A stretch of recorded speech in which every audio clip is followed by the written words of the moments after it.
Hello all, welcome to Finology Tamil. Winning ஸ்டாக்ஸை எப்படி choose பண்ணுறது? நீங்கள் ஒரு பிகினராக இருந்தாலும் சரி, உங்களோட இன்வெஸ்ட்மெண்ட் ஜர்னியை இப்போ தான் ஸ்டார்ட் பண்ணுறீங்கனாலும் சரி, ஒரு ஸ்மார்ட்டான இன்வெஸ்ட்மெண்ட்டுக்கு மெயினான கீ கரெக்டான ஸ்டாக்கை சூஸ் பண்ணுறது தான். ஸோ இதில் டாப் இன்வெஸ்டர்ஸ் யூஸ் பண்ணுற மோஸ்ட் இம்பார்ட்டன்ட் டூல், அதாவது ஃபண்டமெண்டல் அனாலிசிஸ், டெக்னிக்கல் அனாலிசிஸ், அதை பற்றி தான் இந்த வீடியோவில் நான் உங்களுக்கு சொல்லித்தர போகிறேன். ஸோ இதை வச்சு நீங்கள் கரெக்டான ஸ்டாக்ஸை சூஸ் பண்ணலாம், உங்களோட ப்ராஃபிட்டை மேக்ஸிமைஸும் பண்ணலாம். ஸோ இந்த வீடியோ உங்களுக்கு பிடிச்சிருந்தா மறக்காமல் லைக் பண்ணுங்கள், சேனலையும் சப்ஸ்கிரைப் பண்ணிவிடுங்க. அண்ட் வீடியோவோட எண்டில் எப்படி மல்டி பேக்கர் ஸ்டாக்ஸை ஸ்பாட் பண்ணுறது அப்படின்றத பற்றியும் சொல்ல போகிறேன். ஸோ வீடியோவை ஸ்கிப் பண்ணாமல் பாருங்கள். ஏன் ஸ்டாக் அனாலிசிஸ் ரொம்ப இம்பார்ட்டண்ட்டா? அஃப்கோர்ஸ்.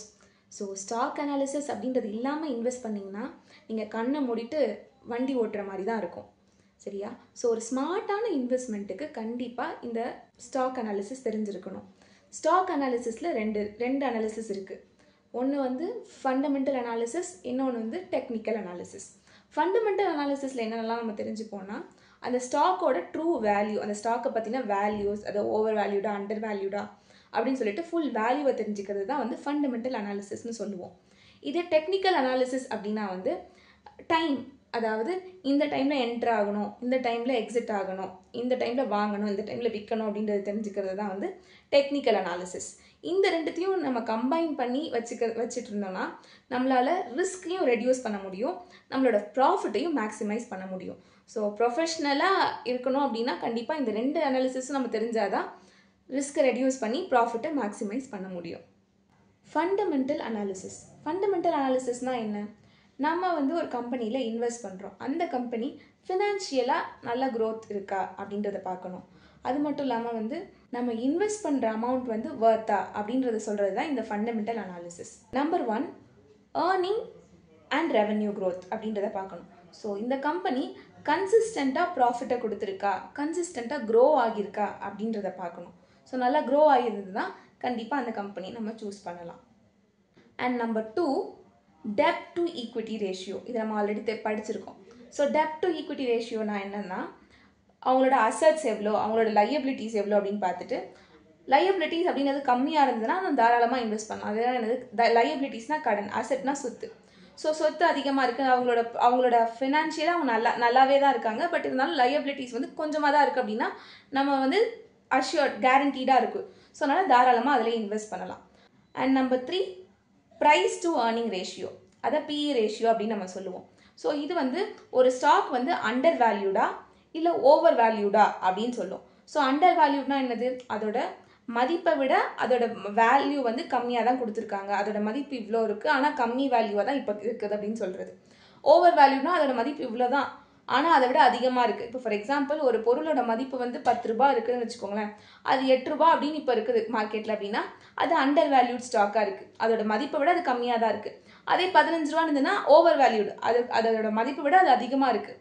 ஸோ அண்டர் வேல்யூட் ஸ்டாக்னா நம்ம ஈஸியாக பிக் பண்ணலாம், எப்படியும் அதோட வேல்யூ அது ரீச் ஆக போகுதுன்னு சொல்லிட்டு. ஸோ பிஇ ரேஷியோ வச்சு நம்ம அது அண்டர் வேல்யூடா இல்லை ஓவர் வேல்யூடா அப்படின்னு சொல்லிட்டு நம்ம டிசைட் பண்ணலாம். ஸோ அது நம்ம பார்க்கறது இதான் number 3. And number 4, management quality. So of course ஒரு நல்ல ஒரு ஸ்ட்ராங்கான லீடர்ஷிப் கண்ட்ரோலில் இருந்ததுனா தான் ஃப்யூச்சரில் நல்ல ஒரு க்ரோத்தை நம்மளால் எக்ஸ்பெக்ட் பண்ண முடியும், கரெக்டாக? ஸோ யாரெல்லாம் மேனேஜ் பண்ணுறா, எப்படி ஃப்யூச்சரில் க்ரோத் இருக்குமா அப்படின்றதை பற்றி கண்டிப்பாக நம்ம அனலைஸ் பண்ணி தான் ஆகணும்.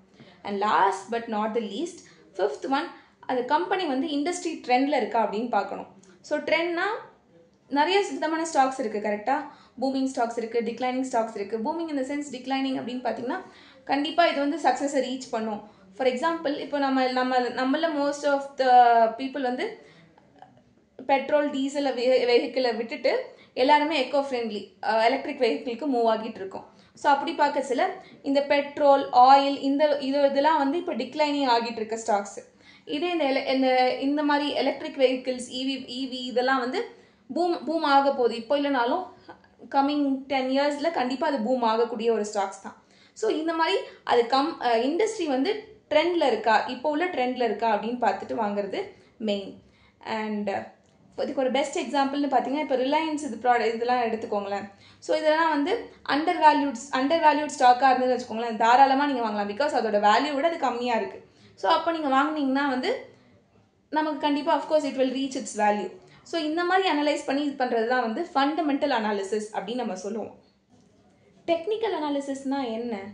ஸோ டெக்னிக்கல் அனாலிசிஸ் வந்து ப்ரைஸ் மூவ்மெண்ட் பற்றி சொல்கிறது அண்ட் மார்க்கெட் ட்ரெண்டை பற்றி சொல்கிறது தான் இந்த டெக்னிக்கல் அனாலிசிஸ். அதாவது எப்படின்னா, இப்போ நீங்கள் எப்போ என்ட்ரு ஆகணும், அதாவது எப்போ ஒரு ஸ்டாக்கை பை பண்ணணும், ஓகே, அண்ட் எப்போ நீங்கள் செல் பண்ணணும், எப்போ நம்ம எக்ஸிட் ஆகணும் அப்படின்றத பற்றி கிளியர் நாலேஜை கொடுக்கறது தான் வந்து இந்த டெக்னிக்கல் அனாலிசிஸ். இதோட கீ இண்டிகேட்டர்ஸ் அப்படின்னு பார்த்தீங்கன்னா வந்து மூவிங் ஆவரேஜ் அப்படின்னு நம்பர் 1 மூவிங் ஆவரேஜ். மூவிங் ஆவரேஜ்னால் என்னதுன்னா வந்து, ஸோ ஃபார் த பாஸ்ட் இத்தனை நாள் வந்து இந்த ட்ரெண்ட் இந்த ஆவரேஜில் தான் இது மூவ் ஆகிட்டே இருக்குது. ஸோ சடனாக இது அந்த இதை விட்டு தாண்டி மேலே போனாலோ கீழே போனாலோ ஒரு தனி ட்ரெண்ட் எடுக்குது கரெக்டாக. எய்தர் அப்பர் ட்ரெண்டாகவும் இருக்கலாம் அல்லது டவுன்வர்ட் ட்ரெண்டாகவும் இருக்கலாம். ஸோ அந்த இதை நம்ம வந்து அனலைஸ் பண்ணணும். ஸோ டவுன்வர்ட் ட்ரெண்டாக இருந்தால் நம்ம வாங்க போவோம், இதே அப்வர்ட் ட்ரெண்டாக இருந்தால் ஸோ நம்ம விற்க போவோம். ஓகேவா? ஸோ இந்த மூவிங் ஆவரேஜ் அப்படின்றத பார்க்கறது தான் வந்து number 1. And number 2 RSI relative strength index அப்படின்னு சொல்லுவோம். ஸோ இது எப்படின்னா வந்து அதிகமாக பை பண்ணப்பட்டிருக்கா இந்த ஸ்டாக்கு, இல்லைன்னா அதிகமாக செல் பண்ணிகிட்டே இருக்காங்க அப்படின்றத சொல்கிறது தான் வந்து இந்த RSI இண்டெக்ஸ். ஸோ இதை நம்ம பார்த்துட்டு, ஸோ எல்லாருமே நிறைய பேர் வாங்கிட்டு இருக்காங்க இந்த ஸ்டாக்கை, நிறைய பேர் இந்த ஸ்டாக்கை வித்துட்டு இருக்காங்க அப்படின்றத பார்த்துட்டு இந்த அனாலிசிஸ் வச்சு அது ட்ரெண்டில் இருக்கா இல்லையா, ஸோ இந்த டைமில் நம்ம எக்ஸிட் ஆகலாம், எல்லாரும் விற்கிறாங்க, ஸோ நம்ம என்ட்ரு ஆகி we can make some profit அப்படின்னு சொல்லிட்டு நம்ம அந்த மாதிரி டெக்னிக்கல் டேர்ம்லையும் நம்ம யோசிக்கலாம். போத் ஃபண்டமெண்டலாகவும் யோசிக்கணும், டெக்னிக்கலாகவும் யோசிக்கணும். Number 3 support level resistance level பற்றி தெரிஞ்சிருக்கணும். சப்போர்ட் லெவல்னால் என்னது?